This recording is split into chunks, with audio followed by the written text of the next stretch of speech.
Government की services यानी selections, ये सिलेक्शन बहुत लंबा समय लेती रही है। आज से नहीं, पिछले कई वर्षों से पोस्टें सैंक्शन होती हैं भर्ती के लिए, फिर रिक्वेशन या तो लेट जाती है, रिक्वेशन जाती है तो वहां का प्रोसेस इतना लंबा है, फिर नंबर ऑफ पोस्ट इतनी ज्यादा है, यानी अगर ग्रुप सी की मैं कहूं तो हजारों पोस्ट, नंबर ऑफ पोस्ट तो अलग है, यानी कैटेगरी ऑफ पोस्ट इतनी लंबी है। तो प्रावधान अगर ये रखा जाए कि हर कैटेगरी के लिए अलग से एग्जाम होगा, चाहे 10 पोस्ट है तब भी लाखों लोगों ने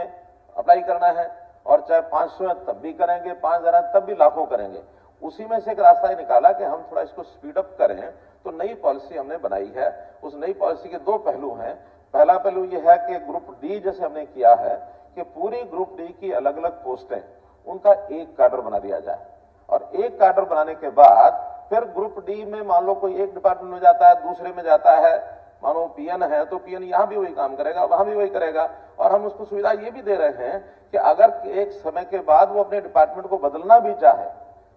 क्योंकि एक ही कैडर जब बन गया है तो उसने काम यहां भी करना वहां भी करना, अपने चॉइस से भी जा सकता है। सीनियरिटी के हिसाब से जैसे हम ट्रांसफर करते हैं वैसे सीनियरिटी के हिसाब से उसके डिपार्टमेंट भी बदले जा सकते हैं। लेकिन अभी ग्रुप सी में ये हम काम कर नहीं पाए हैं, और मैं आपको अपनी मंशा बताना चाहता हूं कि हम ग्रुप सी में भी इसको, क्योंकि बहुत विभाग हैं, सब विभागों के अपने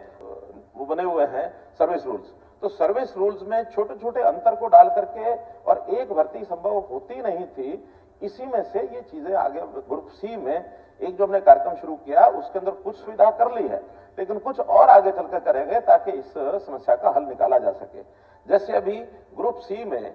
हमने सारे जितने भी प्रकार की रिक्वेशन थी लगभग 35,000 के आसपास, उन सब का एक ही जो एडवर्टाइजमेंट की उसके अंदर जो कुल एप्लीकेशन आई है 11,22,000 लोगों ने अप्लाई किया है,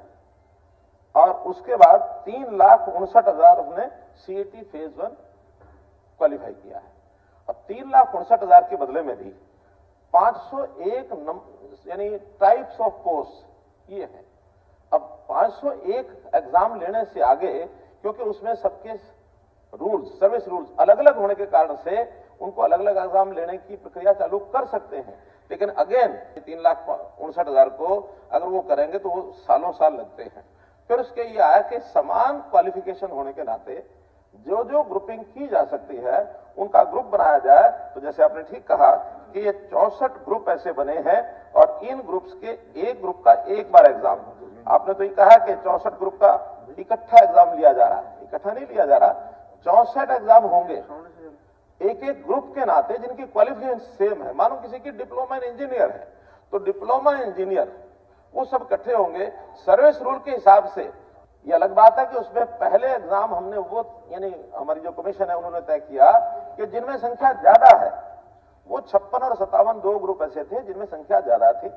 ताकि उनके एग्जाम पहले ले ली जाए, बाकी कम संख्या रह जाएगी, उस हिसाब से चलेंगे। तो उसके अंदर एक रिपीटिशन ऑफ क्वेश्चंस का विषय आया है अलग से, वो चूंकि सब जुडिस है, इसके ऊपर मैं टिप्पणी नहीं करूंगा, कोर्ट में गया हुआ, कोर्ट जैसा फैसला करेगा उसके ऊपर हम निर्णय कमीशन ले लेगा। इसी प्रकार से जो और क्वेश्चन तो इसमें ज्यादा नहीं है, 4 गुणा का एक विषय आया है। 4 गुणा इसलिए कि देखिए उसके बाद भी पोस्टें कहीं कम है कहीं ज्यादा है, तो इसलिए हर एक पोस्ट के लिए अलग से सारी संख्या को बुलाना उसकी बजाय, कहीं मान लो 25 लोग सिलेक्ट हो रहे हैं, तो जो एक क्वालिफाई करके सीटी 1 आया है, इसका मतलब उनकी भी एक मेरिट बनी है, और जब मेरिट बनी है तो 25 की जगह 100 लोगों का टेस्ट लेकर के उस 100 में भी अगर व्यक्ति नहीं आता है तो कमीशन का मानना है कि उसके बाद वाले आने की संभावना नहीं है। 100 में से 25 लोग सिलेक्ट हो जाएंगे, 75 में से बाकी जगह किसी ने अप्लाई किया हुआ है तो वो 4 गुणा में आएगा तो वो सिलेक्ट होगा, इसलिए 4 गुणा का रखा है। ठीक है, इसका विरोध हुआ है, हम इसका एक इसके बाद सरकार विचार करेगी कि हमने इसको कैसे लेना है।